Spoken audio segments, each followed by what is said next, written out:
नमस्कार, मैं हूं आशीष प्रमोद गोस्वामी। दूसरे चरण का रण शुरू होने वाला है। अब से करीब 14 घंटों के बाद जनता नेताओं की किस्मत का फैसला करेगी। यूपी में दूसरे चरण में 8 सीटों पर वोटिंग होनी है। चुनाव आयोग की तरफ से सभी तैयारियां पूरी कर ली गई हैं। 8 सीटों पर 85 प्रत्याशी अपनी किस्मत आजमा रहे हैं। इन 8 सीटों पर कई हाई प्रोफाइल सीटें भी हैं, जिनमें मुख्य रूप से ड्रीम गर्ल हेमा मालिनी और राज बब्बर की किस्मत दांव पर रहेगी। इन 8 सीटों का पूरा सियासी समीकरण आपको समझाएंगे, साथ ही बताएंगे चुनाव आयोग की तरफ से लगे बैन के बाद सीएम योगी आदित्यनाथ क्या कुछ कर रहे हैं। तो चलिए शुरू करते हैं 2019 के महाभारत का ये सियासी सफर।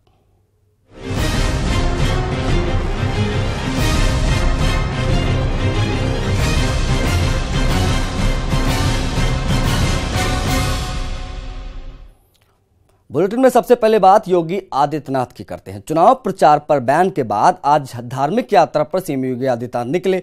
अयोध्या पहुंचकर सीएम ने हनुमानगढ़ी का दर्शन किया और हनुमान चालीसा का पाठ किया। हनुमानगढ़ी के बाद सीएम ने रामलला के भी दर्शन किए। रामलला के दर्शन पूजन के बाद सीएम सरयू तट पर होने वाली आरती में भी शामिल हुए।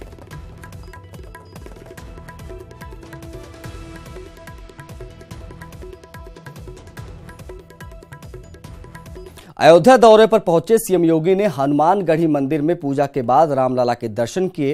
इससे पहले योगी आदित्यनाथ ने संतों से मुलाकात कर उनसे बातचीत की। सीएम का अयोध्या दौरा निर्वाचन आयोग की तरफ से रोक के बाद हो रहा है। ये रिपोर्ट देखिए। बुधवार को अयोध्या दौरे पर पहुंचे सीएम योगी आदित्यनाथ ने दलित बस्ती में महावीर नाम के एक दलित के घर भोजन किया और उसके बाद सीधे संतों से मिलने पहुंचे।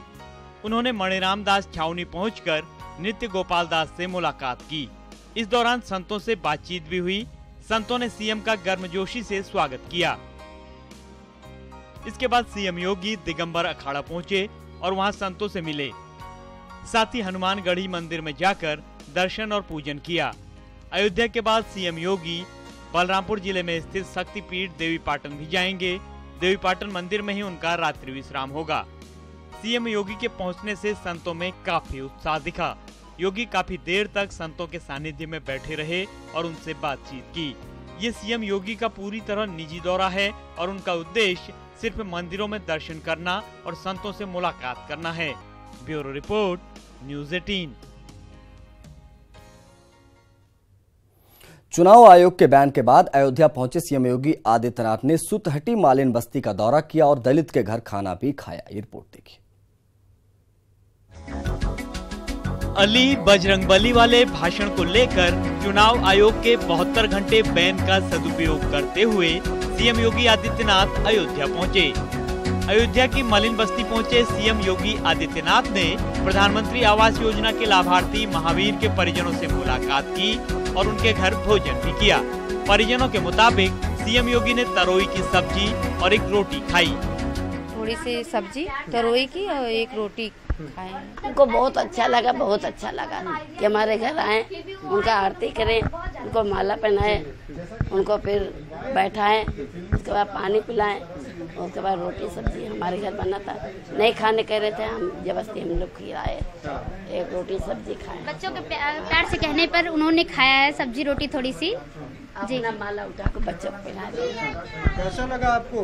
अच्छा सर, सब्जी थी और रोटी थी उनके पास। जहाँ तक ज़्यादा टाइम नहीं था तो उन्होंने ज़्यादा खाना भी नहीं खाया। और आवास योजना कब मिली थी, कोई पैसा तो नहीं लगा, और क्या क्या चाहिए या फिर और कौन कौन सी सुविधा होनी चाहिए, यही सब बात हो रही थी। वहीं सीएम योगी आदित्यनाथ से मिलकर महावीर का परिवार काफी उत्साहित नजर आया। घर के बच्चों और अन्य सदस्यों ने सीएम के साथ तस्वीरें भी खिंचवाई। इस दौरान सीएम योगी ने घर में मौजूद बच्चों से बातचीत कर उन्हें मालाएं भी पहनाई। Bureau report, news 18। इस बीच आपको एक बड़ी खबर बता दें कि कल मुख्यमंत्री योगी आदित्यनाथ वाराणसी जाएंगे। कल 11 बजे वाराणसी पहुंचेंगे और बाबा विश्वनाथ के दरबार में माथा टेकेंगे योगी आदित्यनाथ। कल वोटिंग भी होनी है दूसरे फेज के बीच। योगी आदित्यनाथ कल वाराणसी जाएंगे। संकट मोचन मंदिर भी मुख्यमंत्री योगी आदित्यनाथ पहुंचेंगे। डोमाराज के द्वार जाएंगे मुख्यमंत्री। गढ़वा घाट आश्रम में भी जाने की सूचना हमें मिल रही है। तो ये बड़ी खबर आपको बता दें कि योगी आदित्यनाथ जो लगातार मंदिरों में दर्शन पूजन कर रहे हैं। कल उनका जो है इसका जो सिलसिला है वो कल पीएम मोदी के संसदीय क्षेत्र वाराणसी पहुंचेगा, जहां बाबा विश्वनाथ के दरबार में वो माथा टेकेंगे। उधर अयोध्या दौरे पर निकलने से पहले मुख्यमंत्री योगी आदित्यनाथ सुबह लखनऊ के मोहान रोड पर स्थित स्पर्श राजकीय बालिका इंटर कॉलेज पहुंचे तो नजारा देखने लायक था। दिव्यांग बच्चों के साथ योगी की तस्वीरें देख आप भी भाव विभोर हो जाएंगे।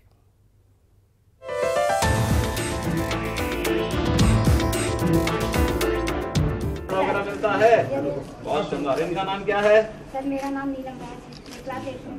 अच्छा, बहुत सुंदर। पढ़ाई होती है, भोजन वगैरह मिलता है, हैं? और इसका छोटे का नाम? शिवांगी। कौन क्लास में पढ़ती है? 4th क्लास में। मुख्यमंत्री योगी आदित्यनाथ को अपने बीच पाकर दिव्यांग बच्चे बेहद खुश नजर आए। योगी आदित्यनाथ अपने चिर परिचित अंदाज में बच्चों से रूबरू हुए। बच्चों से मिलकर उनका हाल जाना। दिव्यांग बच्चों ने भी अपने मुख्यमंत्री का स्वागत गुलाब के फूल से किया। वगैरह मिलता है, बहुत सुंदर। इनका नाम क्या है? सर मेरा नाम नीलम है, क्लास 8 में। अच्छा, बहुत सुंदर। पढ़ाई होती है, भोजन वगैरह मिलता है, हैं? और इसका छोटे का नाम? शिवांगी। कौन क्लास में पढ़ती है? 4th क्लास में। तस्वीरें लखनऊ के मोहान रोड पर स्थित स्पर्श राजकीय बालिका इंटर कॉलेज की हैं, जहां अपने लाव लश्कर के साथ सीएम योगी आदित्यनाथ पहुंचे। इस दौरान तमाम अधिकारी भी मुख्यमंत्री के साथ मौजूद रहे। सीएम योगी ने बच्चों के साथ मुलाकात कर व्यवस्थाओं को जहां जाना और समझा, वहीं बच्चों के साथ उनके मन की बात भी की। सियासी माहौल में योगी आदित्यनाथ का बच्चों के बीच जाना संदेश दूर तलक दे रहा है।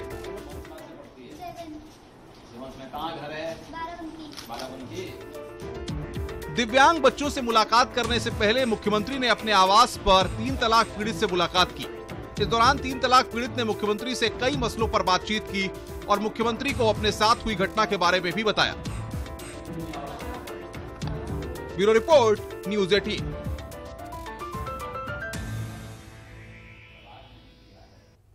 इधर कन्नौज के छिबरामऊ में सपा अध्यक्ष अखिलेश यादव ने एक चुनावी रैली को संबोधित किया। रैली को संबोधित करते हुए अखिलेश यादव ने बीजेपी पर जमकर निशाना साधा। अखिलेश यादव की पत्नी डिंपल यादव कन्नौज से गठबंधन की प्रत्याशी हैं। रैली में डिंपल यादव भी मौजूद रहीं। तो कन्नौज की तस्वीरें जहां पर डिंपल यादव मौजूदा सांसद हैं और इस बार भी गठबंधन के तौर पर, गठबंधन के प्रत्याशी के तौर पर डिंपल यादव वहां पर मौजूद रहीं और उनके पति और सपा के राष्ट्रीय अध्यक्ष अखिलेश यादव एम्बुलेंस 1021 और हम उनका भी सम्मान।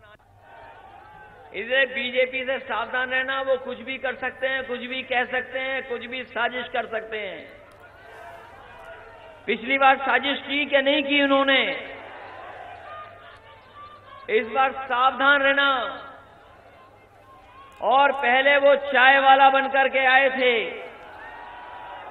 और इस बार वो चौकीदार बनकर के आए हैं, ये भी सावधान रहना। और चौकीदार कहते कहते हमारे किसानों को भी चौकीदार बना दिया खेत बचाने के लिए। कोई फसल की कीमत नहीं दे पाई, ये ना आलू ठीक कर पाए और ना ही किसी फसल को दे पाए, और खेत और बचाने पड़ रहे हैं हमें और आपको अपने। लोकसभा चुनाव के दूसरे चरण में कल यूपी की 8 सीटों के लिए वोट डाले जाएंगे। अलीगढ़, अमरोहा, बुलंदशहर, हाथरस, मथुरा, आगरा, फतेहपुर सीकरी और नगीना की संसदीय सीटों के लिए 85 प्रत्याशी अपना किस्मत आजमा रहे हैं। आइए जानते हैं सभी संसदीय सीटों का राजनीतिक समीकरण।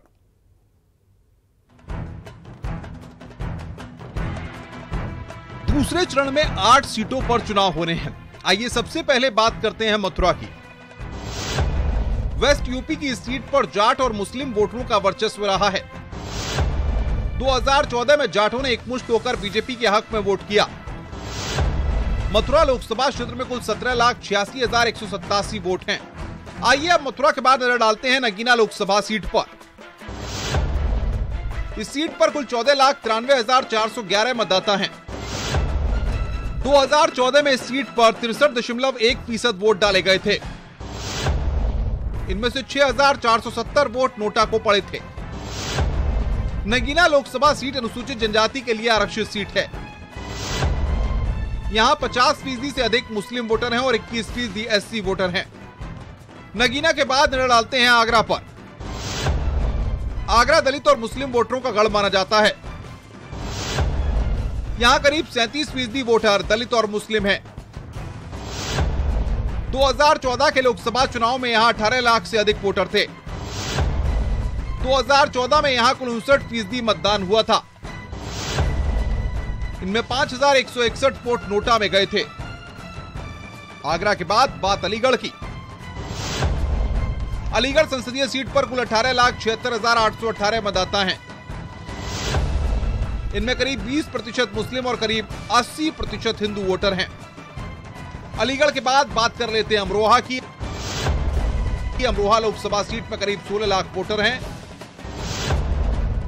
2014 में यहां करीब 71% मतदान हुआ था,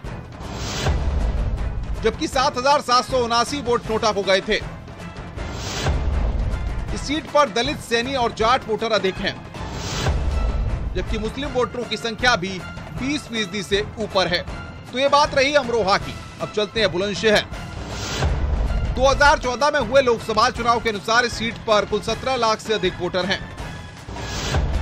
इस सीट पर 77% हिंदू और 22% मुस्लिम आबादी है। बुलंदशहर के बाद बात करते हैं फतेहपुर सीकरी संसदीय सीट की।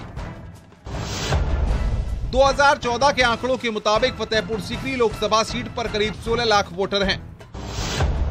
जातिगत आंकड़ों को देखें तो ये सीट जाट बाहुल्य बेल्ट के अंतर्गत ही आती है।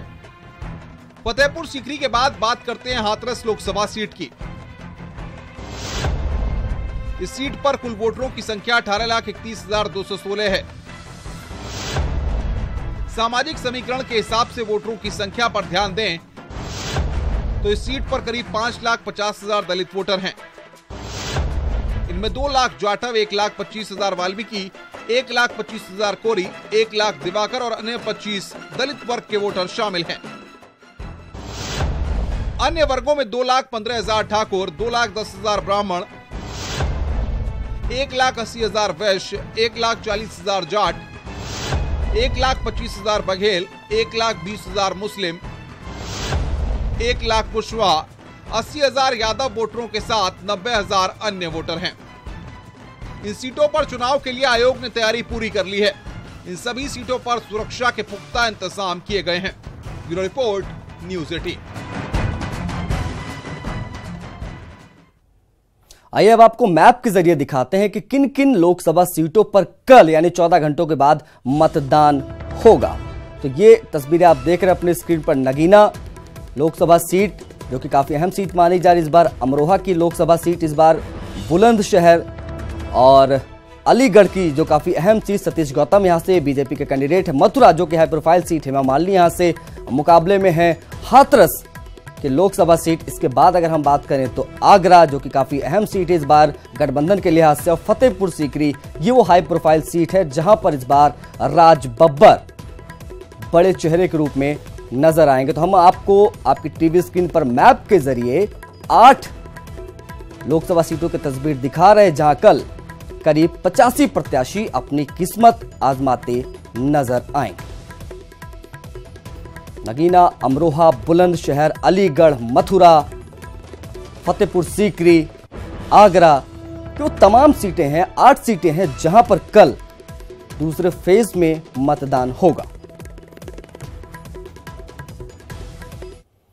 उधर लोकसभा चुनाव के दूसरे चरण में कल यूपी की 8 सीटों के लिए वोट डाले जाएंगे। अलीगढ़, अमरोहा, बुलंदशहर, आगरा, फतेहपुर सीकरी और नगीना की संसदीय सीटों के लिए 85 जो कैंडिडेट्स हैं वो यहां पर वोट डालेंगे। कौन किसके खिलाफ मुकाबले में है और कौन किस पर पड़ सकता है भारी, आपको दिखाते हैं ये बिग फाइट वाली रिपोर्ट।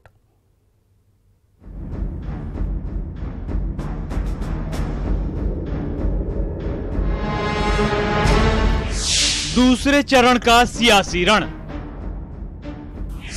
जनता दिखाएगी 8 कदम। 6 सीटों पर माया बनाम मोदी, 2 सीटों पर एसपी और आरएलडी, 2019 के महाभारत का सियासी रण अपने दूसरे चरण में पहुंच चुका है। दूसरे चरण में 80 सीटों वाले उत्तर प्रदेश की 8 सीटों पर चुनाव है। लोकसभा की वो 8 सीटें हैं नगीना, अमरोहा, बुलंदशहर, अलीगढ़, आगरा और फतेहपुर सीकरी।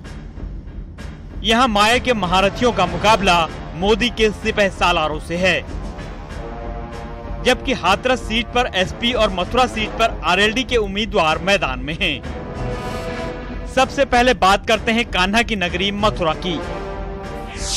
यहाँ फिल्मी पर्दे की सबसे चमकदार चेहरों में शुमार ड्रीम गर्ल हेमा मालिनी का मुकाबला आरएलडी उम्मीदवार कुंवर नरेंद्र सिंह से है, जबकि कांग्रेस ने महेश पाठक को मैदान में उतारा है।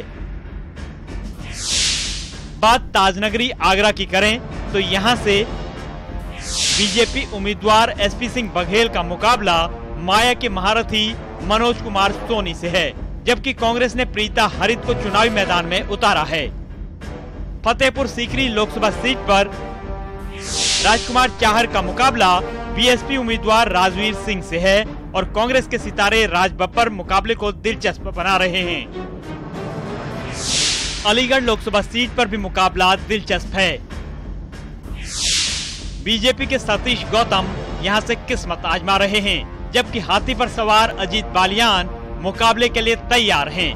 विजेंद्र सिंह हाथ के साथ हैं।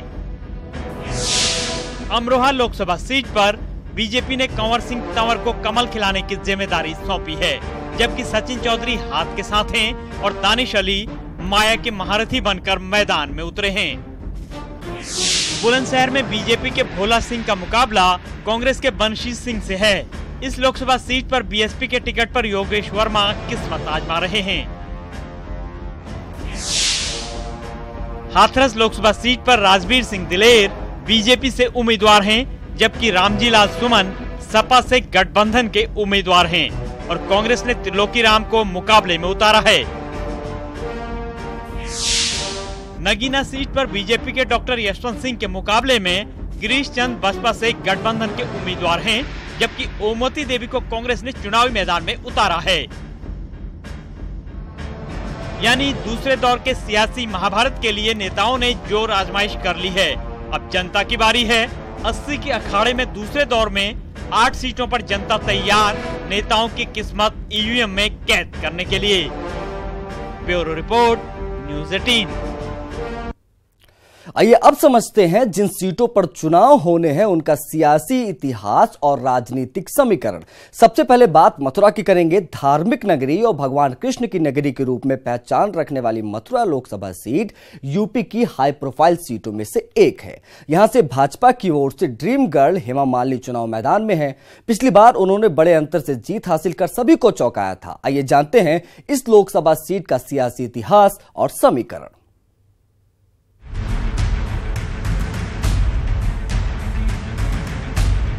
मथुरा में मौजूद इस मुख्य प्रवेश द्वार को ध्यान से देखिए। द्वार के ठीक ऊपर अर्जुन के सारथी बनकर भगवान श्री कृष्ण गीता का संदेश दे रहे हैं। आम शहरों की तरह दिखने वाले मथुरा की रग रग में कृष्ण की भक्ति रची बसी है। मंदिरों में प्रभु की एक झलक पाने के लिए लोग लालायित रहते हैं। चारों ओर बस राधे कृष्ण की जय जयकार गूंजती है।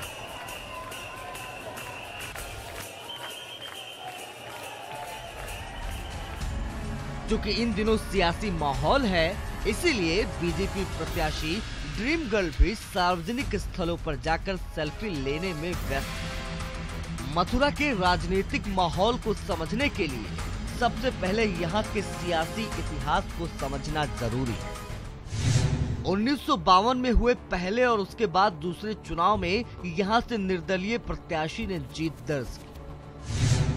1962 से 1977 तक लगातार 3 बार कांग्रेस पार्टी ने जीत दर्ज की। 1977 में भारतीय लोक दल ने यहां से बाजी मारी और 1980 में जनता दल ने यहां से चुनाव जीता। हालांकि 1984 में कांग्रेस ने एक बार फिर वापसी की। 1989 में जनता दल के प्रत्याशी ने यहां से जीत दर्ज की। 1991, 96, 98 और 1999 के लोकसभा चुनाव में बीजेपी ने यहां से जीत दर्ज की। हालांकि 2004 में कांग्रेस के मानवेंद्र सिंह ने यहां से वापसी की और 2009 में बीजेपी के साथ लड़ी रालोद ने बड़ी जीत दर्ज की। लेकिन 2014 में चली मोदी लहर में अभिनेत्री हेमा मालिनी ने 50% से अधिक वोट पाकर जीत दर्ज की। मथुरा लोकसभा सीट पर जाट मतदाता निर्णायक भूमिका में होते हैं। कहा जाता है कि 2014 लोकसभा चुनाव में हेमा मालिनी को 100% जाट वोट मिले थे, जिसकी वजह से ड्रीम गर्ल ने बड़े अंतर से जीत दर्ज की थी। पश्चिमी यूपी की सीट पर जाट और मुस्लिम वोटरों का वर्चस्व रहा है। 2014 में जाटों ने एकमुश्त होकर बीजेपी के हक में वोट किया। मथुरा लोकसभा क्षेत्र में कुल 17,86,187 वोट हैं, जिसमें 9,70,318 पुरुष और 8,15,660 महिला मतदाता हैं। इस सीट पर 4,25,000 जाट, 2,50,000 ब्राह्मण, 2,50,000 जाटव, 1,75,000 मुस्लिम और 3 लाख के करीब ठाकुर वोटर हैं, जबकि बाकी बचे 3.5 लाख में वैश्य, धनगर, यादव, गुर्जर, सैनी और मल्ला के साथ लोध वोटर शामिल हैं। मथुरा लोकसभा में कुल 5 विधानसभा सीटें आती हैं। इनमें छाता, मांड, गोवर्धन, मथुरा और बलदेव विधानसभा सीट शामिल है। 2017 में एक सीट पर बसपा और बाकी पर बीजेपी ने बाजी मारी थी। इस बार मथुरा लोकसभा सीट से बीजेपी ने हेमा मालिनी को टिकट दिया है, तो दूसरी ओर उनको चुनौती देने के लिए कांग्रेस ने महेश पाठक और गठबंधन ने कुंवर नरेंद्र सिंह को मैदान में उतारा है। मैदान में 3 निर्दलीय प्रत्याशियों के अलावा 5 अन्य प्रत्याशी छोटे छोटे दलों की टिकट पर चुनाव लड़ रहे हैं। वैसे 2014 के रिजल्ट पर अगर गौर किया जाए तो हेमा मालिनी ने भारी अंतर से जीत हासिल की। 2014 में बीजेपी के प्रत्याशी हेमा मालिनी को 5,74,633 वोट मिले थे और दूसरे नंबर पर रहे रालोद प्रत्याशी जयंत चौधरी को 2,43,890 वोट मिले थे। हेमा मालिनी ने 2014 में पहली बार लोकसभा चुनाव जीता, लेकिन वो लंबे समय से राजनीति में एक्टिव थी। 1999 में उन्होंने पहली बार बीजेपी के लिए प्रचार किया था, जबकि 2004 में आधिकारिक तौर पर उन्होंने पार्टी ज्वाइन की। लोकसभा सांसद चुने जाने से पहले हेमा मालिनी राज्यसभा के भी सदस्य रह चुकी हैं। हेमा मालिनी ने अपने संसदीय कोटे से करीब 90% राशि खर्च की है। भगवान श्री कृष्ण की जन्मस्थली मथुरा में जीत का परचम कौन लहराएगा, ये तो मई के अंतिम सप्ताह में पता चलेगा। लेकिन उससे पहले मथुरा में एक दूसरे को माकूल जवाब देने की तैयारी शुरू हो चुकी है। न्यूज़ 18 के लिए मथुरा से नितिन गौतम की रिपोर्ट। तो चलिए, प्रोफाइल तो आपने समझ लिया मथुरा का, लेकिन अब आपको कैंडिडेट्स के बारे में बताते हैं कि किन किन के बीच मथुरा की हाई प्रोफाइल सीट पर आपको मुकाबला देखने को मिलेगा। तो सीधे तौर पर त्रिकोणीय मुकाबला इस बार यहां पर देखने को मिलेगा, क्योंकि इस बार कांग्रेस ने महेश पाठक को अपना प्रत्याशी उतारा है, जो सीधे तौर पर हेमा मालिनी, जो कि सबसे चर्चित नाम है इस सीट पर, वो गठबंधन के प्रत्याशी कुंवर नरेंद्र सिंह, जो कि आरएलडी के टिकट पर चुनाव लड़ रहे हैं, इनसे मुकाबला होगा। यानी ये त्रिकोणीय मुकाबला आपको मथुरा की इस हाई प्रोफाइल सीट पर, जो सबसे ज्यादा चर्चित सीट है दूसरे फेज के चुनाव में, जो कि कल मतदान होना है। तो ये 3 प्रत्याशी आपके टीवी स्क्रीन पर हैं। सबसे आगे आपको हेमा मालिनी नजर आ रही है, कमल का फूल निशान, भारतीय जनता पार्टी के प्रत्याशी, आरएलडी यानी राष्ट्रीय लोक दल के तौर पर उनके प्रत्याशी के तौर पर होते हैं, जो कि गठबंधन के सपोर्ट में है, कुंवर नरेंद्र सिंह। और महेश पाठक को उतारकर, एक ब्राह्मण चेहरे को उतारकर कांग्रेस ने मुकाबला दिलचस्प कर दिया है मथुरा की इस लोकसभा सीट पर। फतेहपुर सीकरी एक ऐतिहासिक शहर है, इसे मुगल सम्राट अकबर ने बसाया था। यूपी की सियासत में इस लोकसभा सीट के अपने अलग मायने हैं। 2014 के चुनाव में बीजेपी ने यहां से एक तरफा जीत हासिल की थी। अब कांग्रेस के राज बब्बर और महागठबंधन के प्रत्याशी के मैदान में आ जाने से मुकाबला दिलचस्प हो गया है। आइए समझते हैं क्या है फतेहपुर सीकरी का सियासी समीकरण। सीकरी को 14 साल तक बादशाह अकबर ने राजधानी बनाकर रखा और फतेहपुर सीकरी में लोकसभा चुनाव हो रहा है। तो आइए चलते हैं फतेहपुर सीकरी, जहां चुनाव मैदान में राज बब्बर हैं और राजकुमार चाहर बीजेपी से हैं। तो महागठबंधन ने गुड्डू पंडित को चुनाव मैदान में उतारा है।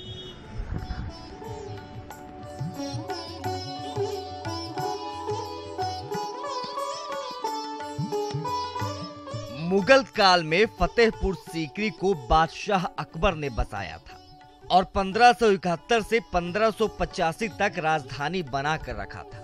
यहाँ स्थित बुलंद दरवाजा विश्व धरोहर की श्रेणी में आता है।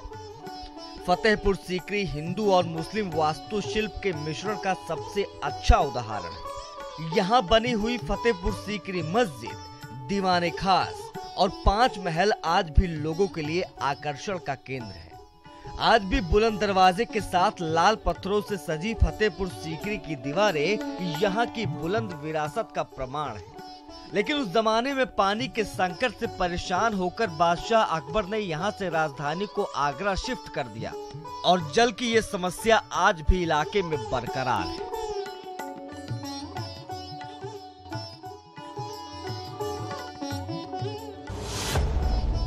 दो 2008 में परिसीमन के बाद ये सीट अस्तित्व में आई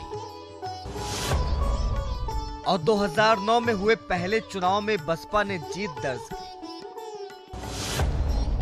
2014 की मोदी लहर में बीजेपी ने यहां से जीत दर्ज की। 2019 में इस सीट पर तीसरी बार लोकसभा का चुनाव होगा।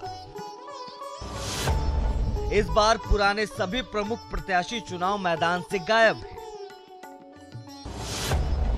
बीजेपी ने वर्तमान सांसद बाबूलाल का टिकट काटकर युवा किसान नेता राजकुमार चाहर को उम्मीदवार बनाया है।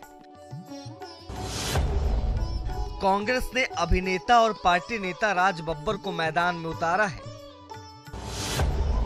वहीं महागठबंधन ने गुड्डू पंडित को प्रत्याशी बनाकर मामला त्रिकोणीय कर दिया है। सीकरी में सियासी पारा आसमान पर है।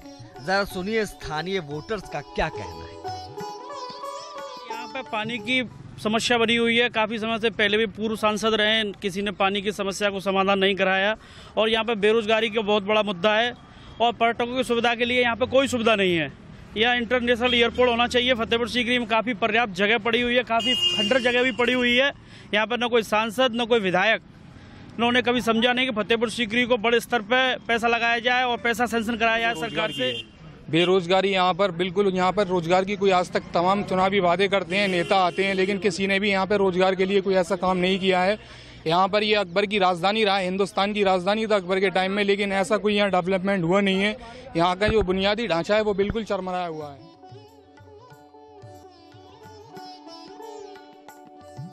आगरा गेट से फतेहपुर सीकरी में प्रवेश करते ही अकबर के जमाने का स्मारक अपनी विरासत पर इतराते नजर आता है। आम लोगों की आंखें चुनाव आने के साथ ही उम्मीद के सपने देखने लगी हैं। पानी और रोजगार के मुद्दे पर गत 2 लोकसभा चुनाव लड़े गए, लेकिन जातीय और सियासी समीकरण में दोनों मुद्दे दब कर रह गए। 2014 के आंकड़ों के मुताबिक फतेहपुर सीकरी लोकसभा सीट पर करीब 16 लाख वोटर हैं। इनमें 8.7 लाख पुरुष और 7 लाख से अधिक महिला वोटर शामिल हैं। जातिगत आंकड़ों को देखें तो ये सीट भी जाट बहुल बेल्ट के अंतर्गत ही आती है। इस सीट के अंतर्गत कुल 5 विधानसभा सीटें आती हैं, जिसमें आगरा ग्रामीण, फतेहपुर सीकरी, खेरागढ़, फतेहाबाद और बाह विधानसभा सीट शामिल है। 2017 के विधानसभा चुनाव में 5 सीटों पर बीजेपी ने जीत दर्ज की थी। चुनाव के टाइम आता है, नेता लोग आते हैं, काफी वादे कर जाते हैं, लेकिन चुनाव जीतने के बाद में कोई भी मुड़ करके यहाँ नहीं देखता है। लेकिन सबसे बड़ी समस्या यहाँ के, यहाँ पुलिस राज ज्यादा चलता है। यहाँ गरीब लोगों को पुलिस बहुत सताती है, न उनको कोई रोजगार करने देती है, न कुछ खाने कमाने देती है। बात अगर 2014 के लोकसभा चुनाव के नतीजों की करें तो बीजेपी उम्मीदवार चौधरी बाबूलाल को 4,26,589 यानी 44% वोट मिले। दूसरे नंबर पर रही बसपा उम्मीदवार सीमा उपाध्याय को 2,53,483 यानी 23.04% वोट मिले और तीसरे नंबर पर रहे आरएलडी प्रत्याशी अमर सिंह को 24,185 मत मिले।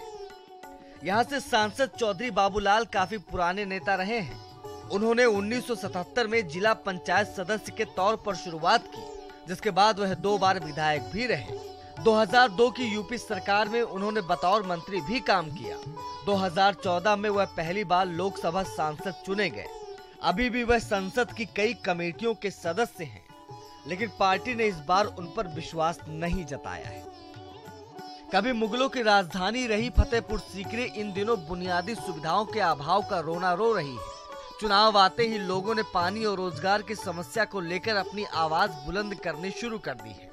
देखना दिलचस्प होगा कि फतेहपुर सीकरी संसदीय सीट की सियासी लड़ाई में लोगों के मुद्दों को मुकाम मिल पाता है या एक बार फिर से उनकी उम्मीदों पर पानी फिरेगा। न्यूज़ 18 के लिए फतेहपुर सीकरी से हिमांशु त्रिपाठी की रिपोर्ट। आइए अब आपको दिखाते हैं फतेहपुर सीकरी की इस बार जो सियासी लड़ाई है वो किन किन के बीच में देखने को मिलेगी। तो सीधे तौर पर अगर हम बात करें तो फतेहपुर सीकरी की जो सीट है अपने आप में हाई प्रोफाइल हो जाती है। हाई प्रोफाइल इसलिए हो जाती है क्योंकि बीच में जो चेहरा आपको नजर आ रहा है राज बब्बर, मशहूर फिल्म अभिनेता और कांग्रेस के बड़े नेताओं में शुमार राज बब्बर यहां से कांग्रेस के प्रत्याशी हैं।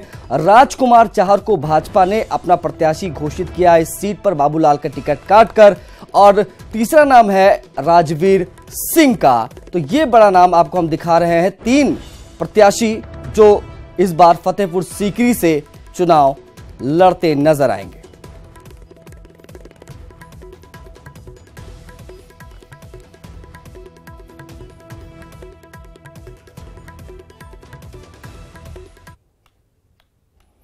कमाल अमरोही और जॉन एलिया जैसे दिग्गज साहित्यकारों की धरती कहे जाने वाले यूपी की अमरोहा लोकसभा सीट पर सभी की नजरें हैं। मुस्लिम बहुल इस सीट पर पिछले चुनाव में सभी को चौंकाते हुए बीजेपी ने बड़ी और शानदार जीत दर्ज की। आइए जानते हैं सीट का सियासी समीकरण और इतिहास।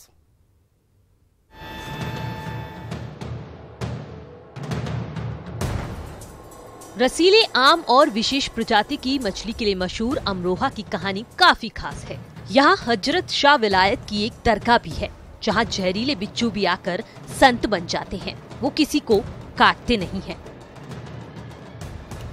लेकिन अमरोहा लोकसभा सीट की मिट्टी में राजनीति का बीज डालने वाली पार्टियां अपनी सियासी फसल काटने को तैयार हैं। बीजेपी ने वर्तमान सांसद कंवर सिंह तंवर को प्रत्याशी बनाकर उन पर दोबारा विश्वास जताया है, तो कांग्रेस ने सचिन चौधरी पर अपना दांव लगाया है। दूसरी ओर अखिलेश यादव कुछ बोल रहे, सीधा लिए चलते हैं। होगी, चुनाव चरणबद्ध आगे बढ़ रहा है। सभी प्रत्याशी घोषित हो चुके हैं। अगले चरणों के भी प्रत्याशियों के नाम बहुत जल्दी आ जाएंगे। मुझे खुशी है इस बात की कि पार्टी के कई साथी, कई कार्यकर्ताओं से राय मशवरा कर करके और पार्टी का फैसला ये है, सबसे पहले तो मैं स्वागत करना चाहता हूं आदरणीय श्रीमती पूनम सिन्हा जी का, जिन्होंने पार्टी की सदस्यता ली है। पार्टी के सभी साथी और बहुत सारे साथियों से राय लेकर के लखनऊ की प्रत्याशी श्रीमती पूनम सिन्हा होंगी।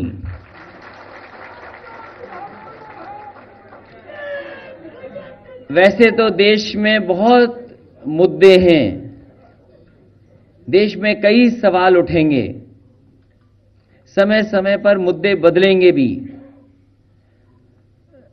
ध्यान हटाने की कोशिश हमेशा होती रहेगी। हमारे जितने भी प्रेस के साथी हैं वो इस बात जानते होंगे कि मैंने कई बार प्रेस में ये बात कही कि सबसे ज्यादा ताकत ध्यान हटाने की किसी दल के पास है तो वो भारतीय जनता पार्टी के पास है। लेकिन लखनऊ का चुनाव लखनऊ के काम पर समाजवादी पार्टी लड़ेगी। देश में बहुत सवाल होंगे। लखनऊ का चुनाव लखनऊ के विकास पर, लखनऊ का चुनाव लोकसभा का समाजवादी सरकार में और बहुजन पार्टी की सरकार में जो काम हुए हैं उन्हीं कामों को लेकर के जाएंगे। लखनऊ का लोकसभा का चुनाव केवल लखनऊ के काम पर समाजवादी पार्टी लड़ेगी और हमारी अपील है लखनऊ की जनता से कि समाजवादियों ने जहां इतना काम किया है, गठबंधन का इतना काम है, तो एक बार समाजवादी लोगों को भी चुन करके भेजें और देखें कि आने वाले समय में लखनऊ का विकास कितनी ऊंचाइयों तक पहुंचता है।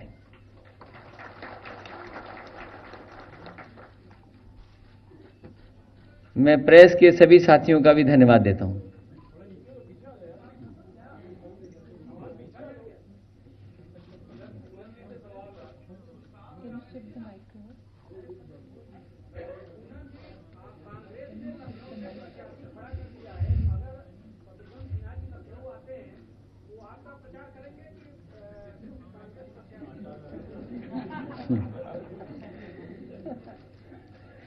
तो ये कंफ्यूजन आपको नहीं होना चाहिए। जब समाजवादी पार्टी की प्रत्याशी हैं तो समाजवादी पार्टी का लखनऊ में प्रचार होगा। तो लखनऊ में जब कोई प्रचार होगा तो साइकिल के लिए प्रचार होगा। इसमें भी कंफ्यूजन है आपको?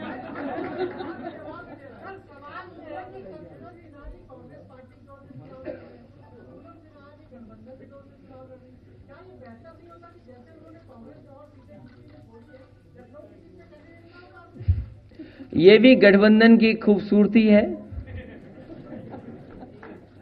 और ये तो फार्मूला हमारा ही है जो दूसरे लोग चोरी कर रहे हैं। इनका क्या करना है? क्या चीज? देखिए, रविदास जी का जो दुख है वो आपका भी दुख है, हमारा भी दुख है।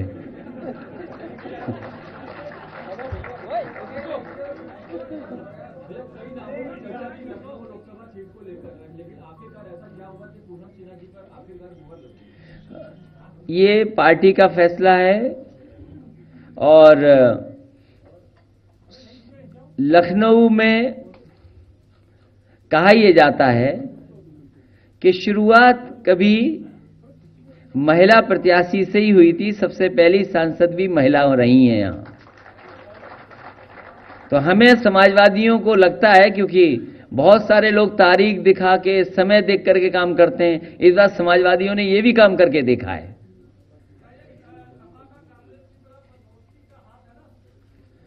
किसी अखबार के हो कि वैसे ही आ गए? अच्छा, वो तुम जनता में बैठे थे।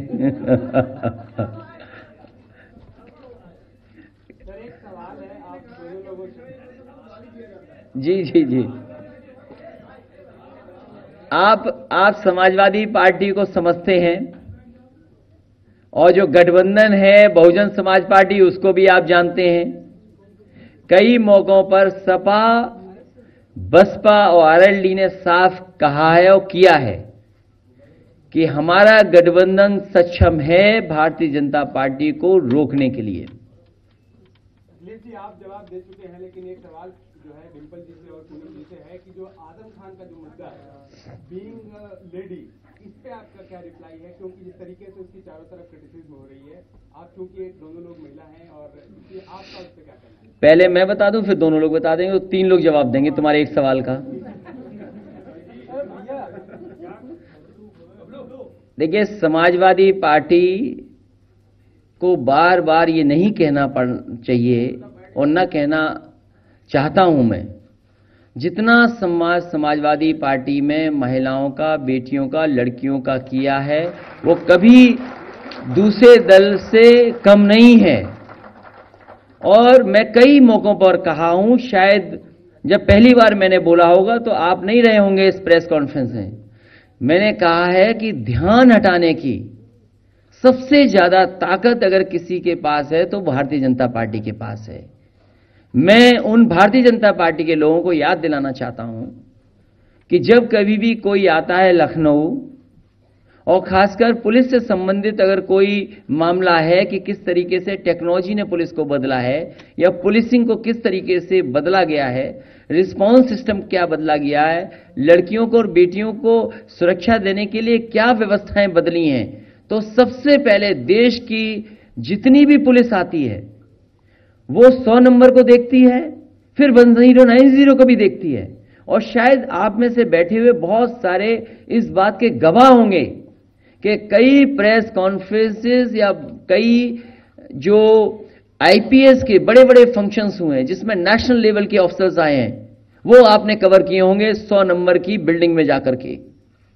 समाजवादी पार्टी ने सुरक्षा देने के लिए तमाम इंतजाम किए हैं, लेकिन आजम खान साहब के किसी शब्द को उठा करके और किसी बात को लेकर के इतनी चर्चा की गई है। मैंने भी जवाब दिया था कि समाजवादी पार्टी और समाजवादी पार्टी के नेता सभी बेटियों की, महिलाओं की इज्जत करते हैं, उनका सम्मान हमेशा किया है और करेंगे। लेकिन चुनाव है, इसलिए एक्सप्रेस में मुद्दा नहीं हो सकता। मैं आपसे कहना चाहता हूं, भारतीय जनता पार्टी ये बताए कि देश के जितने भी आईपीएस ऑफिसर्स हैं, चाहे वो आंध्र प्रदेश के रहे हों, चाहे और प्रदेशों के रहे हों, क्या आपने 100 नंबर दिखाया कि नहीं दिखाया उनको, ये बताएं हमें। क्या नेशनल लेवल पर यह बात नहीं कही गई कि उत्तर प्रदेश का 100 number dial 100 is an example? क्या सबसे पहले चीफ मिनिस्टर्स कॉन्फ्रेंस में जब पुलिसिंग पर मीटिंग हुई थी दिल्ली में, क्या उत्तर प्रदेश के चीफ सेक्रेटरी ने 100 नंबर डायल 100 की तारीफ नहीं की थी क्या? और 1090 में जाएं, आप देखिए कि किस तरीके से लड़कियों की, बेटियों की मदद हुई है। तो लखनऊ में अखिलेश यादव पूनम सिन्हा के साथ प्रेस कॉन्फ्रेंस कर रहे थे, जो कि राजनाथ सिंह के खिलाफ इस बार चुनावी ताल ठोकते नजर आएंगे। फिलहाल इस बुलेटिन में इतना ही, लेकिन जाते जाते आपको बता दें कि आप अपने लोकप्रिय चैनल न्यूज़ 18 इंडिया को फ्री डिश पर